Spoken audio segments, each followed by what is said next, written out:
So here's the Bale Wagon video that I said I was going to do to show what have I done to get this going. Maybe a bit overdue, but here goes. So when I got this machine, it was not in working order. Couldn't even drive it on the trailer. We just pushed it up on there. I knew that going to get it, not a big deal. But it was quite the process to get it going again, and not only get it going, but making sure that it would, work for a while, not just work and have some issues. There was quite a few hydraulic lines here that just had rubber hoses or hydraulic rubber hoses put on just as a quick fix, and that's fine in a pinch, but the one that came off of here, which goes back to the push-off cylinder, was rubbing on the tire. So I just decided to go ahead and bend up new lines. So we replaced this one, bent it up. This one here, it runs all the way back to the back end of the push-off feet. A little tricky to get it snaked in there, but got it done. Down under here, this one here, some of these are, I got a slight hydraulic leak somewhere. Nothing major, but kind of makes a mess here. So this one, it goes across to the other side. I can't remember which does which now, but it runs either the cross convey chain or the pickup. This one here goes over there as well. Had to replace that one. There was literally nothing. It was just a short hose hanging. What else do we do up here? This one here was a rubber hydraulic hose. This one here, the main one that comes off the valve that engages the main hydraulics. Redid that one. This one here goes across. This isn't the original path for it, but trying to get it to go back down in there, I wasn't gonna take all that stuff out just to put a line in, so I bent all these up myself. And this one here, that one's a new one as well, and this one here is new as well. All these were rubber hydraulic hoses, and I just felt like it was the right thing to do to put steel lines back in there.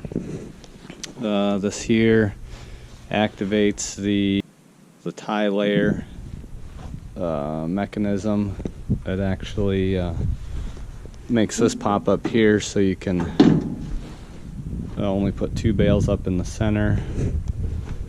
Let's see, down under here I put a new clutch master cylinder in, as well as a brake master cylinder, and that was most of what I did under here.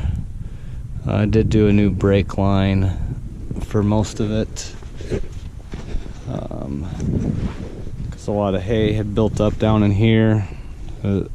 This an ongoing thing. I didn't get this cleaned out after 4th cutting, but it stuff rusts out right here if you don't keep it cleaned out. I thought we were going to be picking cornstalk bales up with the Bale Wagon, and I was going to clean it out after that, and we ended up just using the thrower and stacking them on the rack. Moving back here, put new hoses on here to runs the tie mechanism. This here, all the parts were there, but the shaft was broke off. Had to put that back on. Just came up with some scrap I had. Put a new clutch slave cylinder in.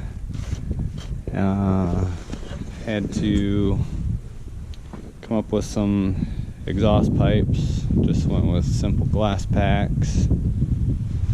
Let's see back here.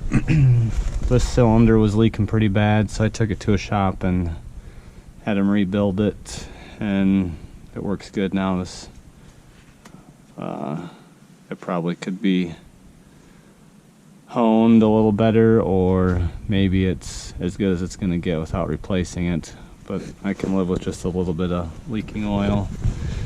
I put a electric fuel pump back here. We were having some fuel delivery issues, and that seemed to take care of it.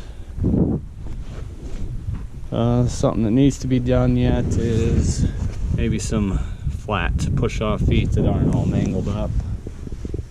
And this one here, it'll catch a twine string and rip it. Also the bars that come out need to be replaced, because this one here, as it comes out, it moves up into the air and back down.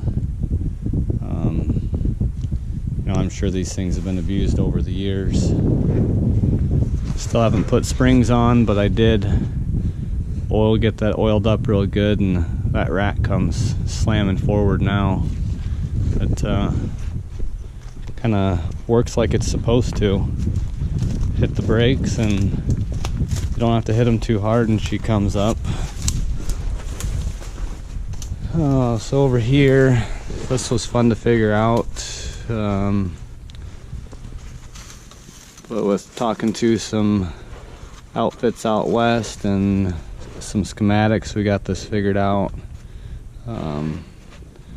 Just there was nothing over here, no motor, just two hydraulic hoses that were hanging here, and had no idea how to fix it or how to hook it up. But we got it, just came up with what we needed to get it done. And new hydraulic hoses here. I need to replace the seal on that orbital motor. It makes a nice mess, but work in progress. Put a new the machine came with a new chain, so I stuck that on there. Put a new sprocket on the bottom. Put a new one on the top because those teeth were pretty wore. I'm surprised the chain wasn't skipping. New suction hose, probably would have been fine, but you know, a bunch of other stuff got replaced, so just as well do that.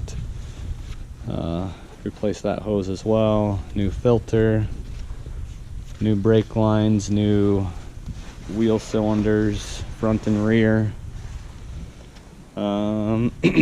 Let's see, a lot of the wiring harness on the engine had been melted or was cracking, so replace that, put it in a loom.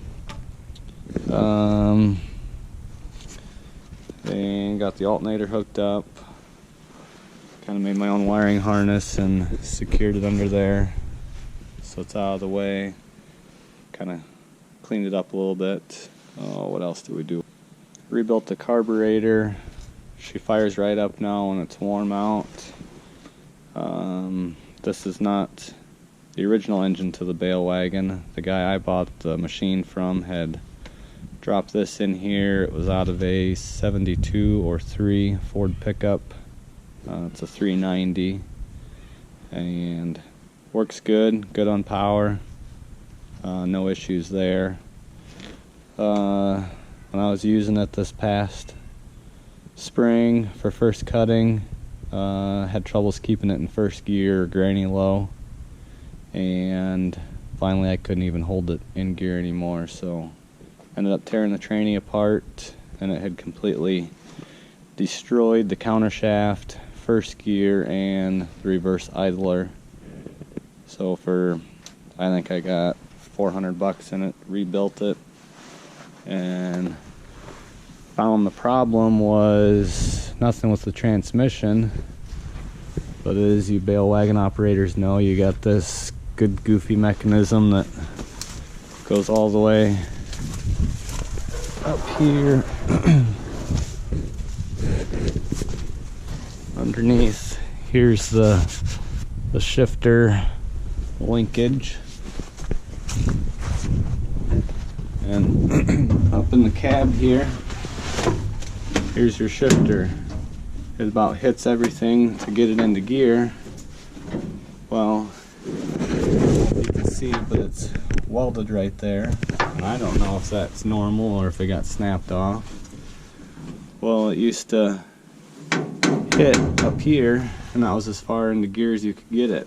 Well, I had to massively bend the shaft down here more than it was to get it to actually click the detent. There, it finally clicks into first gear detent, and now it stays. Much better. And you can see here the shifter drags along there to get it in first gear. Let's see. Rebuilt the steering gear. It was leaking hydraulic oil.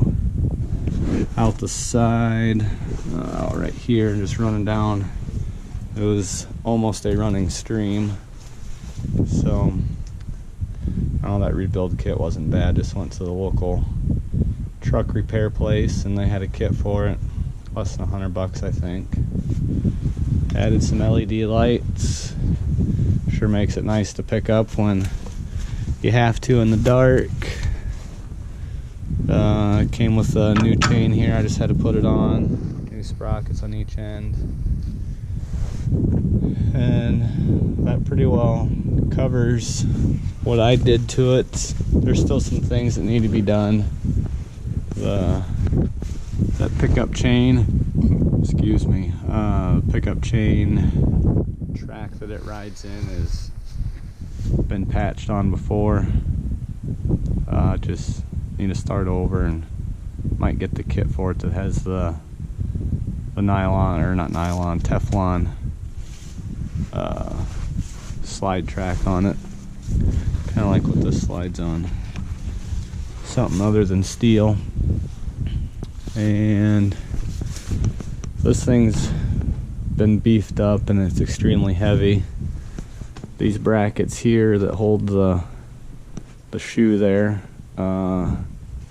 they were twisted and not in the right spot, so cut them loose, squared them up, and welded them back on, and now it moves like it should. I don't have springs on there, but it works. We picked up 2,000 bales second cutting with it, and we picked up some straw bales and fourth cutting. Working pretty good for where it started. Just a few things here and there that we can do as we can. These steel lines, they're not tied into place. I'm just gonna replace them when I get there, because looks like it's been JB welded up, or who knows exactly what's on there, but a big indentation from rubbing. You know, just minor things like that that need to be done yet. Simple stuff, but it works. That's a lot easier than stacking 6,000 bales a year or more by hand. That should do it. Thanks for watching.